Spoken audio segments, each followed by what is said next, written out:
Hello students, welcome to Geeta's biology. आणि आजच्या व्हिडिओमध्ये आपण बघणार आहे reproduction in lower and higher animals चे PYQs फ्रॉम 2008 टू 2025. हा आपला व्हिडिओ नंबर 2 आहे. याच्या आधीही आपण क्वेश्चन्स डिस्कस केलेले आहेत.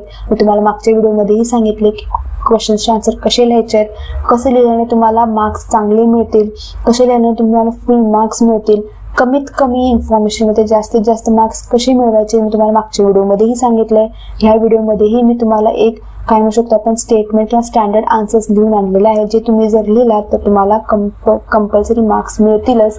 कन्फर्म तुम्हाला चांगले मार्क्स मिळणार. ठीक आहे, आपण ह्या व्हिडिओमध्ये तेच डिस्कस करणार आहोत. आपला पहिला क्वेश्चन आहे, name and describe hormones secreted by ovaries. ठीक आहे, हा तुम्हाला 24ला प्रश्न विचारला होता, 2 मार्कला विचारला होता. ठीक आहे, आता ह्याचं स्टार्टिंग खूप मुलं काय करतात, चूक येते की हार्मोनचं डायरेक्ट नाव लिहायला चालू करतात. म्हणजे कसं आहे, ओव्हरीज मधले हार्मोन्स आपल्याला माहिती आहे की म्हणजे 1 ते 2 ची आपल्याला जास्त इन्फॉर्मेशन असते, एक इस्ट्रोजन आणि प्रोजेस्टेरॉन माहिती आहे. खरं आपल्याला 2 मार्कला दिलाय म्हटलं किमान आपल्याकडे 5 ते 6 काय व्हायला पाहिजेत, पॉईंट्स व्हायला पाहिजेत. त्यामुळे आपण हे खेचायचं कसं, तर आधी लिहायचं ओव्हरीज बद्दल. पहिला पण काय लिहिणार, ovary is a primary sex organ of human female reproductive system. हे तर आपल्याला बेसिक माहितच आहे. दुसरा पण काय लिहिणार, primary function of ovary is to produce ovum and that is female gamete. 2 झाले. ह्याच्यानंतर आपण काय करणार, आपल्या विषयाला हात घालणार. Ovary also produce several hormones responsible for functioning of female reproductive system. ठीक आहे, तोच पहिला हार्मोन म्हणजे कुठला, इस्ट्रोजन. इस्ट्रोजन सिक्रेट कोण करते, डेव्हलपिंग फॉलिकल इन ओव्हरी. म्हणजे ओवमच्या वर जे फॉलिकल्स तयार होतात ते काय करतात, हे इस्ट्रोजन तयार करतात. हे responsible for growth and maturation of follicles. ठीक आहे, हे फंक्शन झालं. दुसरं फंक्शन काय आहे, development of secondary sexual characters in female. हा एक पॉईंट लिहायचा. हे 2 पॉईंट जर तुम्हाला समजा इस्ट्रोजन 1 मार्कला जरी विचारला, तुम्हाला असं जरी क्वेश्चन आलं की give function of estrogen and progesterone, तुम्ही हे 2 लाईन सेम टू सेम जर लिहिलं तर तुम्हाला मार्क्स मिळतील बाळांनो. ठीक आहे, आता त्याच्यानंतर आपलं प्रोजेस्टेरॉन तुम्ही काय लिहिणार, after ovulation and release of egg the remaining follicle get converted into corpus luteum. Directly असं नाही लिहायचं की progesterone is secreted by corpus luteum. आपल्याला काय करायचं, आपल्याला आन्सर वाढवायचा आहे आणि राईट वेनी वाढवायचं. उगाचच काहीतरी किचपटकाला नाही लिहायचं. आपल्याला काय करायचं, आपल्याला राईट वेनी आपल्याला मार्क्स हवे आहेत. एक्झाम आपले आन्सर जे आहे ते मोठं दिसायला हवंय. मग प्रोजेस्टेरॉन आपल्याला माहिती आहे की कॉर्पस ल्युटियम तयार करतो. मग 1 लाईन कॉर्पस ल्युटियम बद्दल लिहायची की after ovulation release of egg the remaining follicle get converted into corpus luteum. मग लिहायचं की कॉर्पस ल्युटियम प्रोड्युसेस प्रोजेस्टेरॉन. ठीक आहे, त्याच्यानंतर हे कशासाठी इसेन्शियल आहे, थिकनिंग ऑफ युटेराइन एंडोमेट्रियम. त्याच्यानंतर it also maintains embryo and endometrial till placenta is form. ठीक, आपण काय लिहिलं, आपण इथे 2 त्याचे काय लिहिले आपण फंक्शन्स लिहिले. इथे पण आपण 2 फंक्शन्स लिहिलेले आहेत. आता इकडे बघा, रिलॅक्सिन आणि हे जे आहे आपलं रिलॅक्सिन आणि इनिबिन, याची इतके जास्त माहिती आपल्याकडे नाहीये, त्यामुळे जितके आहे तितकंच लिहायचं. It relaxes the cervix and ligaments of pelvic girdle for human pregnant female for easy birth of young ones. ठीक आहे, ह्याच्याबद्दल इन्फॉर्मेशन नाही आहे, त्यामुळे हे 1 लाईन मध्ये लिहायचं. ज्याची इन्फॉर्मेशन आहे ते जरा जास्त लिहायचं. ठीक आहे, लिहायचं पण ते कसं, राईट वेनी. उगाच फापट पसारा लिहायचा नाही, मार्क्स मिळत नाहीत बाळांनो. इट इनहिबिट्स FSH आणि गोनेडोट्रोपिन हार्मोन प्रोडक्शन. कोण करते, इनहिबिट करते. ठीक आहे, कळालं पहिला क्वेश्चन कसा लिहायचा. दुसरा question, distinguish between human sperm and ovum. हा पण आपल्याला मार्क 24ला चाला होता, 2 मार्कला. ठीक आहे, पहिला तुम्ही काय लिहिणार, ह्युमन स्पर्मचं हे काय, मेल गॅमेट आहे, फिमेल गॅमेट आहे. 1 मार्क मिळून जातो. प्रोड्यूस कुठे होतात, टेस्टिस मध्ये, ओव्हरीज मध्ये. तुम्ही वाटल्यास इथे तुम्ही काय लिहू शकता, फंक्शन म्हणून असा पॉईंट टाकू शकता. फंक्शन, इथं पण फंक्शन, आणि म्हणजे काय होईल, 2 फंक्शन झाले. इथं काय होणार, फक्त 4 स्पर्म्स तयार होतात. इथं फक्त एकच ओवम तयार होतोय, ओव्होनियम इन oogenesis, इथं स्पर्मॅटोजेनेसिस. इथं तुम्ही स्ट्रक्चर लिहू शकता. Structure, sperms are motile, ova are non motile. Sperm has little cytoplasm, ova has large amount of cytoplasm called as ooplasm. इतकं जर लिहिलं तर तुम्हाला 2 मार्क नक्की मिळतील. आणि मी तुम्हाला सांगितलं पॉईंट, इथं तुम्ही जर स्ट्रक्चर लिहिलात, हे 2 पॉईंट लिहिलात, इथं जर तुम्ही फंक्शन लिहिलात तर तुम्हाला हे मार्क्स नक्कीच मिळतील. त्याच्यानंतर मग आपला पुढचा क्वेश्चन थोडासा त्यांनी काय म्हणू शकतो, ऍप्लिकेशन बेस दिलाय.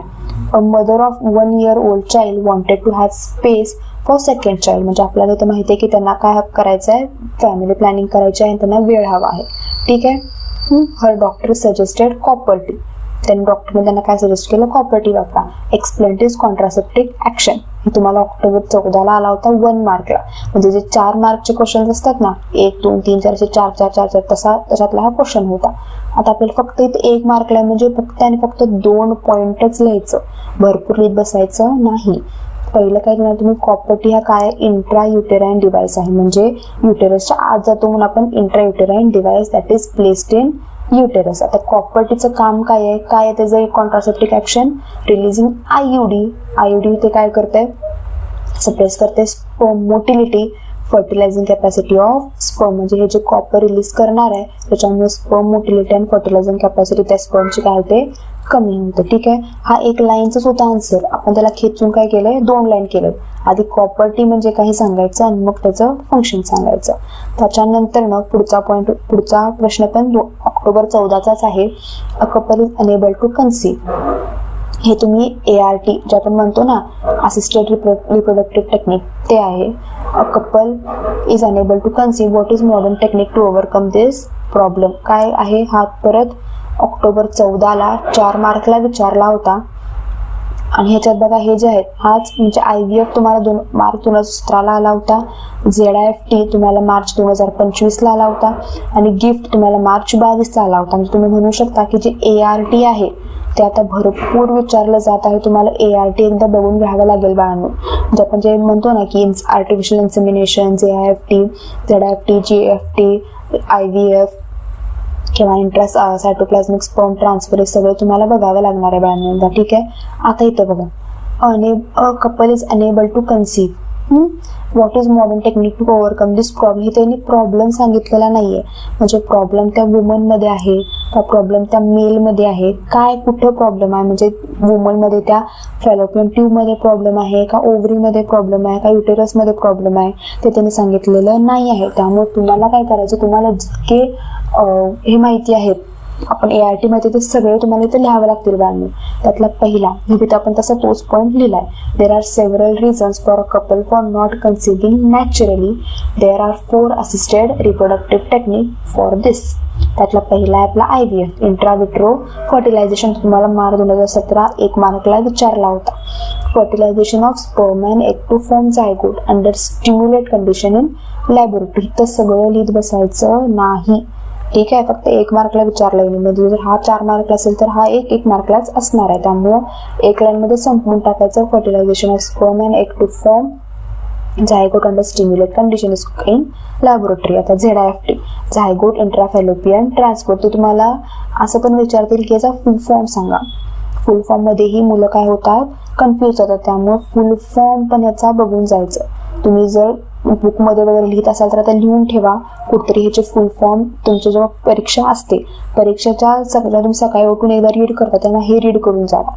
ठीक आहे. हे फायनल लास्ट मोमेंटला रीड करण्यासारखी नावं आहे ती. कारण मला असं का वाटतं की ते तुम्हाला 3 मार्क्सला किंवा 2 मार्क्सला मी तुम्हाला सांगतील give the full form of following. पहिलं येणार ZIFT, दुसरं येणार GIFT, तिसरं येणार ICSI. मग आपण इथं झायगोट, इंट्राफॅलोपियन, इंटरफॅलोपियन ट्रान्सफर, इंट्राफॅलोपियन, इंट्रासायटोप्लाझ्मिक स्पर्म इंजेक्शन ह्याच्यात कन्फ्यूज होतो. म्हणजे तुम्हाला वाटेल अरे हे सोपं आहे, पण आत्ता सोपं वाटेल, पण परीक्षेच्या वेळेला इतका स्ट्रेस असतो बाळांनो की तुम्हाला हे आठवणार नाही. त्यामुळे हे लिहून ठेवा आत्ताच. ZIFT, zygote intrafallopian transfer. Fertilisation is done outside the body under sterile conditions and zygote is transfer to fallopian tube. म्हणजे इथं काय व्हायला लागलंय, वुमन मधून एग घेतलाय, मेल मधून स्पर्म घेतलाय आणि यांचं फर्टिलायझेशन आउटसाइड द बॉडी झालंय. आणि जेव्हा ह्याच्यापासून झायगोट तयार होईल, हा झायगोट कुठं ट्रान्सफर केलाय, फॅलोपियन ट्यूब मध्ये. ठीक आहे. फॅलोपियन ही वर्ड यायला पाहिजे. Transfer to fallopian tube. आता GIFT, gamete intrafallopian transfer. Ovum from donor is transfer into fallopian tube of another female. त्याच्यानंतर काय होणार, who can provide suitable environment for development. इथं आपण काय केलंय, गॅमेट ट्रान्सफर केलाय इंट्राफॅलोपियन, म्हणजे फॅलोपियन मध्ये आपण गॅमेटच ट्रान्सफर केलं. त्याच्यानंतर ICSI, intracytoplasmic sperm injection. Single sperm is injected directly into the cytoplasm of ovum. म्हणजे ते आपण काय केलंय, ज्यांच्यामध्ये स्पर्म मोटिलिटी कमी असते त्यांच्यात आपण काय करतो, स्पर्म डिरेक्टली कशात इंजेक्ट करतो, सायटोप्लाझम मध्ये त्या फिमेलच्या इंजेक्ट करतो. AI, the artificial insemination. Sperms are collected from male, artificially introduced into the cervix of female. Sorry, हे cervix आहे बाळांनो. cervix of female मध्ये आपण काय करतो, त्याला inseminate करतो. त्याच्यानंतर IUI, इथे FEI ला पाहिजे. IUI, intrauterine insemination. Sperms from male, artificially introduced into uterine cavity instead of cervix. हेच फरक आहेत AI आणि IUI मध्ये. हे तुम्हाला विचारू शकतात. ह्यातलं तुम्ही 4 जरी लिहिलात तरी खूप झाले. तुम्हाला जर 4 मार्कला आहे ना, तुम्ही 4 जरी याच्यातले लिहिलात तरी खूप झाले. मी तुम्हाला सगळे मुद्दा म्हणून लिहून दिले. त्याच्यानंतर तुम्हाला मार्च 2025ला 4 मार्कला विचारलं होतं. त्यातलं पहिलं म्हणजे डिफाईन इनफर्टिलिटी. हा 1 मार्कला होता. If women's fallopian tube is blocked which treatment can be given to overcome infertility, explain in brief. 2 मार्कला विचारला होता. आणि व्हॉट इज स्पर्म बँक हा पण 1 मार्कला, म्हणजे 1 आणि 2 4 मार्क इथं झाले. म्हणून मी सांगते की जे तुमचं आर्टिफिशियल आहे म्हणजे असिस्टेड रिप्रोडक्टिव्ह टेक्नॉलॉजी आहे ते तुम्ही नीट बघून जावा, ते विचारू शकतात. इनफर्टिलिटी आपण काय कसं डिफाईन करणार, पहिल्याचा answer infertility defined as inability of conceive naturally after regular unprotected intercourse. हे तुम्हाला डेफिनेशन असंच लिहावं लागेल बाळांनो. डेफिनेशनमध्ये तुम्ही चुकवू शकत नाही. ठीक आहे, डेफिनेशन स्वतःच्या मनाचं लिहायचं नाही.